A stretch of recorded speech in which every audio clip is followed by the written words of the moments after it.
നമസ്കാരം സുഹൃത്തുക്കളെ. ലോകത്തെവിടെയെങ്കിലും ഒരു ജെൻസി മൂവ്മെൻറ്റ് ഉണ്ടായാൽ ഉടനെ ചാടിക്കേറി അതിന് പിന്തുണ പ്രഖ്യാപിക്കുന്ന ഒരു പ്രത്യേകതരം ജീവിയാണ് രാജ്യസഭ MP ആയിരിക്കുന്ന ജോൺ ബ്രിട്ടാസിനെ പോലുള്ളവർ. അവരുടെ കൂട്ടത്തിൽ ജെൻസി ഇല്ലാഞ്ഞിട്ടാണോ? ഒന്ന് ആലോചിച്ച് നോക്കൂ. SFI എന്നൊരു സംഘടന ഇടതുപക്ഷ സംഘടനയാണ്, വിദ്യാർത്ഥി സംഘടനയാണ്. അതിലെ മുതുക്കന്മാരായിട്ടുള്ള നേതാക്കന്മാരെ ഒഴിച്ചാൽ ബാക്കിയുള്ള അണികളാരാണ്, അംഗങ്ങളാരാണ്, അതിൽ മെമ്പർഷിപ്പ് എടുത്തിരിക്കുന്ന ആരാണ്? ഈ പറയുന്ന സോക്കോൾഡ് ജെൻസി തന്നെയാണ്. ആർക്കൊരു സംശയമില്ലല്ലോ. പഠിക്കുന്ന വിദ്യാർത്ഥികളാണ് SFI ആയിട്ടിരിക്കുന്ന 90-95% ആളുകളും. അതിലെ നേതാക്കൾ മാത്രം ഒരുപക്ഷെ ആ പ്രായപരിധി കഴിഞ്ഞവരായിരിക്കാം. പക്ഷേ അതിലെ അണികൾ എന്ന് പറയുന്നത് ഈ പറഞ്ഞതുപോലെ 100% ജെൻസി എന്ന് വിളിക്കാൻ പറ്റുന്ന ആളുകളാണ്. എന്തേ അവരെ കൊണ്ട് പറ്റില്ലേ ഒരു മൂവ്മെൻറ്റ് ഉണ്ടാക്കാൻ, ഒരു വിപ്ലവം സൃഷ്ടിക്കാൻ അവരെ കൊണ്ട് പറ്റില്ലേ? പറ്റില്ല. തങ്ങളെ കൊണ്ട് പറ്റാത്ത കാര്യം ലോകത്ത് ആരെങ്കിലുമൊക്കെ ഇങ്ങനെ ഉയർത്തിക്കൊണ്ട് വരുമ്പോൾ അതുവരെ SFI ആയിട്ട് നിന്നാൽ, അതുവരെ KSU ആയിട്ട് നിന്നാൽ, അതുവരെ MSF ഒക്കെ ആയിട്ട് നിന്നാൽ ഒരു സുപ്രഭാതത്തിൽ നേരെ ഈ പുതിയ പാർട്ടിയിലേക്ക് പോകുന്നു, അല്ലെങ്കിൽ ആ പാർട്ടിക്കാരനാണെന്ന് നടിച്ചുകൊണ്ട് അതിൽ അംഗബലം കൂട്ടി കാണിക്കാൻ വേണ്ടി ശ്രമിക്കുന്നു. അത് ഇവിടുത്തെ സർക്കാരിനെതിരെയുള്ള വലിയൊരു ക്യാമ്പയിനായിട്ട് വളർത്താൻ വേണ്ടി അവരെ കൊണ്ട് പരമാവധി ചെയ്യുന്നു. ഇതിൻ്റെ എല്ലാം പിന്നിൽ ആരായിരിക്കും എന്ന് ഇനിയൊന്ന് ആലോചിച്ച് നോക്കുക.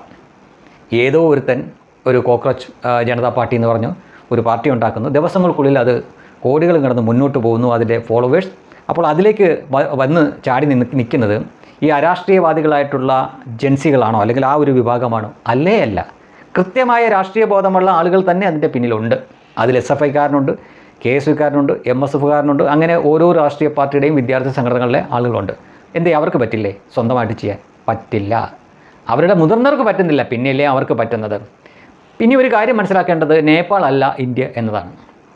ഇവിടെ സുശക്തമായിട്ടുള്ള പട്ടാളമുണ്ട്, അർദ്ധസൈനിക വിഭാഗങ്ങളുണ്ട്, പോരെങ്കിൽ എല്ലാ സംസ്ഥാനത്തും പോലീസ് സംവിധാനങ്ങളുണ്ട്. നേപ്പാളിലെ പോലെ ഇവിടെ തെരുവിലിറങ്ങി അഭ്യാസം കാണിക്കാമെന്ന് വെച്ച് കഴിഞ്ഞാൽ പുറം പൊളിയും എന്നല്ലാതെ വേറെ ഒരു ഗുണവും ഉണ്ടാവില്ല. ഇനി ഇതെല്ലാം കൂടാതെ ഇവിടെ RSS ഉണ്ട്, BJP അണികളുണ്ട്. അവരടങ്ങിയിരിക്കുന്നത് എന്തുകൊണ്ടാണെന്ന് ചോദിച്ചു കഴിഞ്ഞാൽ അവരാണ് രാജ്യം ഭരിക്കുന്നത്. അപ്പോൾ അവരായിട്ട് ഒന്നിനും മുതിരില്ല. പക്ഷേ രാജ്യത്തിനൊരു ആവശ്യം വന്നാൽ തീർച്ചയായിട്ടും അവരിറങ്ങും. നേപ്പാളിന് ഇല്ലാതെ പോയത് അതാണ്. അതുപോലെ തന്നെ ബംഗ്ലാദേശിന് ഇല്ലാതെ പോയത് ഈ സംഗതിയൊക്കെയാണ്. ഇവിടെ അതുകൊണ്ട് അത് നടക്കില്ല. പിന്നെ ഇത് മൂപ്പിച്ചു കൊടുക്കുന്നവരെല്ലാം ഞാൻ നേരത്തെ പറഞ്ഞ ഗണത്തിലുള്ളവരാണ്. ഈ ബ്രിട്ടാസിനെ പോലുള്ളവർ, തരൂരിനെ പോലുള്ളവർ. അവരുടെ പാർട്ടിക്കുമൊക്കെ ജെൻസി വിഭാഗങ്ങളുണ്ടല്ലോ. അത് ജെൻസി അല്ലേ? അവരെ കൊണ്ട് എന്താ പറ്റില്ലേ? അവരിറങ്ങിയാൽ നമുക്ക് കൃത്യമായിട്ട് അറിയാൻ പറ്റും അത് രാഷ്ട്രീയ ലക്ഷ്യം കൊണ്ടാണെന്ന്. എന്നാൽ ഒരു രാഷ്ട്രീയ ലക്ഷ്യമില്ല എന്ന് തോന്നിക്കുന്ന ചിലരെ കൊണ്ട് മുന്നിൽ നിർത്തിയിട്ട് പിന്നിൽ ഇവരാണ് നിൽക്കുന്നതെങ്കിൽ കുറേ ആൾക്കാരെങ്കിലും പറ്റിക്കാൻ പറ്റും. അതിനാണ് ഇവർ ശ്രമിക്കുന്നത്. പക്ഷേ ഇന്ത്യയിൽ അത് ചിലവാകില്ല. ഒന്നാമതേ, ഇതുപോലുള്ള ഏതൊരു മൂവ്മെൻറ്റിൻ്റെയും BJP എന്നൊരു പാർട്ടി വലിയ വില കൊടുക്കുന്നില്ല എന്നതാണ് സത്യം. കാരണം നമുക്കറിയാം, അദ്ദേഹം 2014 പ്രധാനമന്ത്രി ആയതിനു ശേഷം ഇതുപോലെ എത്ര അഭ്യാസങ്ങൾ നമ്മൾ കണ്ടിരിക്കുന്നു. ഒരിക്കൽ മനോരമ വലിയ വെണ്ടയ്ക്ക നിർത്തിയതാണ്, ഇന്ത്യൻ ചെഗുവേര ജനിച്ചു, മോദി ഇനി ഉറങ്ങില്ല എന്ന് പറഞ്ഞു. കനയ്യകുമാർ എന്ന് പറഞ്ഞ ഒരു ASFൻ്റെ ഒരു നേതാവിനെയും ചൂണ്ടിക്കാണിച്ച് ആയിരുന്നു ഈ അഭ്യാസങ്ങൾ. ഒടുവിൽ എന്ത് സംഭവിച്ചു എന്ന് ചോദിച്ചു കഴിഞ്ഞാൽ ബീഹാറിൽ തന്നെ ഒരു മണ്ഡലത്തിൽ ഇയാൾ BJP സ്ഥാനാർത്ഥിയോട് തോറ്റത് 4 ലക്ഷം വോട്ടിനാണ്. 1-2 വോട്ടിനല്ല, 4 ലക്ഷം വോട്ടിനാണ്. സോഷ്യൽ മീഡിയയിൽ വലിയ ഫോളോവേഴ്സും ആനയിച്ചുകൊണ്ട് കിടക്കാൻ ഒരുപാട് ആളുകളും ചെല്ലുന്നിടത്തെല്ലാം വലിയ ആൾക്കൂട്ടമൊക്കെ ഉണ്ടായിരുന്നു. പക്ഷേ തെരഞ്ഞെടുപ്പിൽ നിന്നപ്പോൾ ഇതായിരുന്നു അവസ്ഥ. ഇതാണ് സോഷ്യൽ മീഡിയയിൽ കാണുന്ന ഫോളോവേഴ്സും ലൈക്കും റീച്ചും ഒന്നും ആയിരിക്കില്ല ജനങ്ങൾ കൊടുക്കുന്നത്. അവിടെ നിൽക്കുമ്പോൾ വലിയ സോഷ്യൽ മീഡിയ താരമാണെന്നൊക്കെ പറഞ്ഞുകൊണ്ട് അങ്ങോട്ട് പോയി നിന്ന് കഴിഞ്ഞാൽ ജനങ്ങൾ പൊട്ടിച്ച് കയ്യിൽ കൊടുക്കും. അതിനാൽ ഇൻസ്റ്റാഗ്രാമിൽ കോക്രോച്ച് പാർട്ടിക്ക് BJP എന്ന പാർട്ടിയേക്കാൾ കൂടുതൽ ആളുകളുണ്ടല്ലോ എന്നൊക്കെ മേനി നടിക്കാം എന്നല്ലാതെ ഇതൊന്നും ഒരിക്കലും താഴെത്തട്ടിലേക്ക് വരില്ല എന്നതാണ് യാഥാർത്ഥ്യം. കേരളത്തിൽ പോലും 30 ലക്ഷത്തിനടുത്ത് BJPക്ക് വോട്ടുണ്ട്.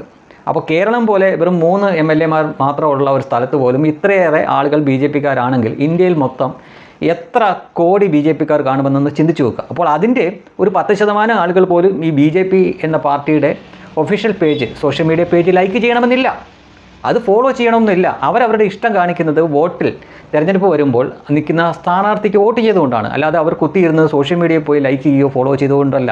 അതിനാൽ ഒരു ദിവസം കൊണ്ട് ഈ കോക്രോച്ച് ജനതാ പാർട്ടി എന്ന പാർട്ടി BJP പാർട്ടിയുടെ പേജിനേക്കാൾ കൂടുതൽ ഞങ്ങൾക്ക് ലൈക്കുണ്ട്, ഫോളോവേഴ്സ് ഉണ്ട് എന്ന് പറഞ്ഞുകൊണ്ട് ഞങ്ങളുടെ നേതാവിനെ പ്രധാനമന്ത്രിയാക്കണം, മുഖ്യമന്ത്രിയാക്കണം എന്നൊക്കെ പറഞ്ഞു കഴിഞ്ഞാൽ വിവരമുള്ള ആളുകൾ ഇരുന്ന് ചിരിക്കുകയുള്ളൂ. അതും ഇതും തമ്മിൽ ഒരു ബന്ധവുമില്ലെന്നും അതല്ല യാഥാർത്ഥ്യമൊന്നും ഇവിടെ നമ്മുടെ മുന്നിൽ ഒരുപാട് തെളിവുകളുണ്ട്.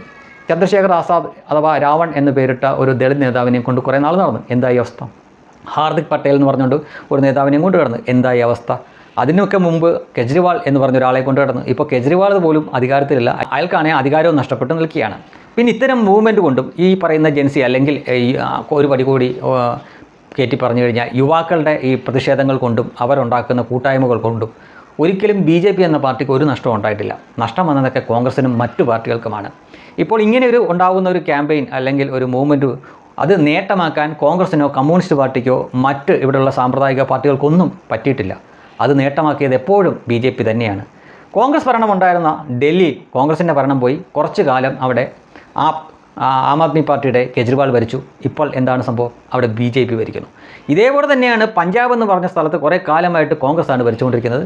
അവിടെ അതിനുശേഷം ഇപ്പോൾ ആം ആദ്മി പാർട്ടി ഭരിക്കുന്നതും അടുത്ത നേട്ടമുണ്ടാക്കാൻ പോകുന്നത് ആരായിരിക്കുമെന്ന് ചോദിച്ചു കഴിഞ്ഞാൽ ഉറപ്പായിട്ടും അത് BJP ആയിരിക്കും. അപ്പോൾ നഷ്ടമാർക്ക് നേട്ടമാർക്ക്.